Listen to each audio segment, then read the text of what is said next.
அப்போஸ்தலர் 22 அதிகாரம். சகோதரரே, பிதாக்களே, நான் இப்பொழுது உங்களுக்கு சொல்லப் போகிற நியாயங்களுக்கு செவி கொடுப்பீர்களாக என்றான். அவன் எபிரேய பாஷையிலே தங்களுடனே பேசுகிறதை அவர்கள் கேட்டபொழுது அதிக அமைதலாயிருந்தார்கள். அப்பொழுது அவன், நான் யூதன், சிலிசியா நாட்டிலுள்ள தர்சு பட்டணத்திலே பிறந்து இந்த நகரத்திலே கமாலியோனின் பாதத்தருகே வளர்ந்து முன்னோர்களுடைய வேத பிரமாணத்தின்படியே திட்டமாய் போதிக்கப்பட்டு இன்றைய தினம் நீங்கள் எல்லோரும் தேவனை குறித்து வைராக்கியம் உள்ளவர்களாய் இருக்கிறது போல நானும் வைராக்கியம் உள்ளவனாயிருந்தேன். நான் இந்த மார்க்கத்தாராகிய புருஷரையும் ஸ்திரீகளையும் கட்டி சிறைசாலைகளில் ஒப்புவித்து மரண பரியந்தம் துன்பப்படுத்தினேன். அதற்கு பிரதான ஆசிரியரும் மூப்பர் யாவரும் சாட்சி கொடுப்பார்கள். அவர்கள் கையிலே நான் சகோதரருக்கு நிருபங்களை வாங்கி கொண்டு தமஸ்குவில் இருக்கிறவர்களும் தண்டிக்கப்படும்படிக்கு அவர்களை கட்டி எருசலேமுக்கு கொண்டு வரும்படி அவ்விடத்திற்கு போனேன். அப்படி நான் பிரயாணப்பட்டு தமஸ்குவுக்கு சமீபமான போது மத்தியான வேளையிலே சடுதியாய் வானத்திலிருந்து பேரொளி உண்டாகி என்னை சுற்றி பிரகாசித்தது. நான் தரையிலே விழுந்தேன். அப்பொழுது, சவுலே, சவுலே, நீ என்னை ஏன் துன்பப்படுத்துகிறாய் என்று என்னுடனே சொல்லுகிற ஒரு சத்தத்தை கேட்டேன். அதற்கு நான், ஆண்டவரே, நீர் யார் என்றேன். அவர், நீ துன்பப்படுத்துகிற நசரேயனாகிய இயேசு நானே என்றார். என்னுடனே கூட இருந்தவர்கள் வெளிச்சத்தை கண்டு பயமடைந்தார்கள். என்னுடனே பேசினவருடைய சத்தத்தையோ அவர்கள் கேட்கவில்லை. அப்பொழுது நான், ஆண்டவரே, நான் என்ன செய்ய வேண்டும் என்றேன். அதற்கு கர்த்தர், நீ எழுந்து தமஸ்குவுக்கு போ, நீ செய்யும்படி நியமிக்கப்பட்டதெல்லாம் அங்கே உனக்கு சொல்லப்படும் என்றார். அந்த ஒளியின் மைமையினாலே நான் பார்வையற்று போனபடியினால் என்னோடு இருந்தவர்களால் கைலாகு கொடுத்து வழி நடத்தப்பட்டு தமஸ்குவுக்கு வந்தேன்.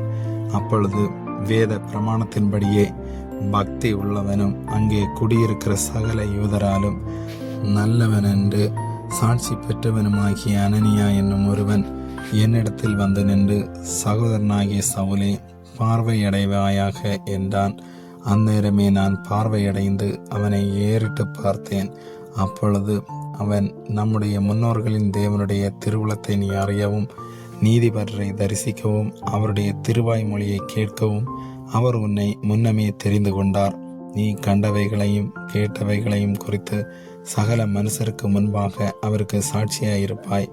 இப்பொழுது நீ தாமதிக்கிறதென்ன? நீ எழுந்து கர்த்தருடைய நாமத்தை தொழுது கொண்டு ஞானஸ்நானம் பெற்று உன் பாவங்கள் போக கழுவப்படு என்றான். பின்பு நான் எருசலேமுக்கு திரும்பி வந்து தேவாலயத்திலே ஜெபம் பண்ணி கொண்டிருக்கையில் ஞான திருஷ்டியடைந்து அவரை தரிசித்தேன். அவர் என்னை நோக்கி, நீ என்னை குறித்து சொல்லும் சாட்சியை இவர்கள் ஏற்றுக்கொள்ள மாட்டார்கள்.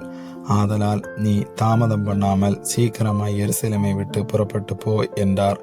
அதற்கு நான், ஆண்டவரே, உம்மிடத்தில் விசுவாசமாய் இருக்கிறவர்களை நான் காவலில் வைத்து ஜெப ஆலயங்களிலே அடித்ததையும் உம்முடைய சாட்சியாகிய ஸ்தேவானுடைய இரத்தம் சிந்தப்படுகிற போது நானும் அருகே நின்று அவனை கொலை செய்வதற்கு சம்மதித்து அவனை கொலை செய்தவர்களின் வஸ்திரங்களை காத்து கொண்டிருந்ததையும் இவர்கள் அறிந்திருக்கிறார்களே என்றேன். அதற்கு அவர், நீ போ, நான் உன்னை தூரமாய புறஜாதிகளிடத்திலே அனுப்புவேன் என்று சொன்னார் என்றான். இந்த வார்த்தை வரைக்கும் அவனுக்கு செவி கொடுத்தார்கள்.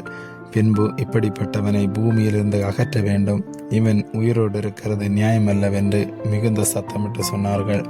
இவ்விதமாய் அவர்கள் கூக்குரலிட்டு தங்கள் மேல் வஸ்திரங்களை எறிந்துவிட்டு ஆகாயத்திலே புழுதியை தூற்றிக் கொண்டிருக்கையில் சேனாதிபதி அவனை கோட்டைக்குள்ளே கொண்டு வரும்படி கட்டளையிட்டு அவர்கள் அவனுக்கு விரோதமாய் இப்படி கூக்குரலிட்ட முகாந்தரத்தை அறியும்படிக்கு அவனை சவுக்கால் அடித்து விசாரிக்க சொன்னான். அந்தபடி அவர்கள் அவனை வாரினால் அழுந்த கட்டும்போது பவுல் சமீபமாய் நின்ற 100க்கு அதிபதியை நோக்கி, ரோமனும் நியாயம் விசாரிக்கப்படாதவனுமாயிருக்கிற மனுஷனை அடிக்கிறது உங்களுக்கு நியாயமா என்றான். 100க்கு அதிபதி அதை கேட்டு, சேனாபதியினிடத்திற்கு போய் அதை அறிவித்து, நீர் செய்ய போகிறதை குறித்து எச்சரிக்கையாயிரும், இந்த மனுஷன் ரோமன் என்றான். அப்பொழுது சேனாபதி பவுலனிடத்தில் வந்து, நீ ரோமனா? எனக்கு சொல் என்றான். அதற்கு அவன், நான் ரோமன் தான் என்றான். சேனாபதி பிரதியுத்தரமாக, நான் மிகுந்த திரவியத்தினாலே இந்த சிலாக்கியத்தை சம்பாதித்தேன் என்றான்.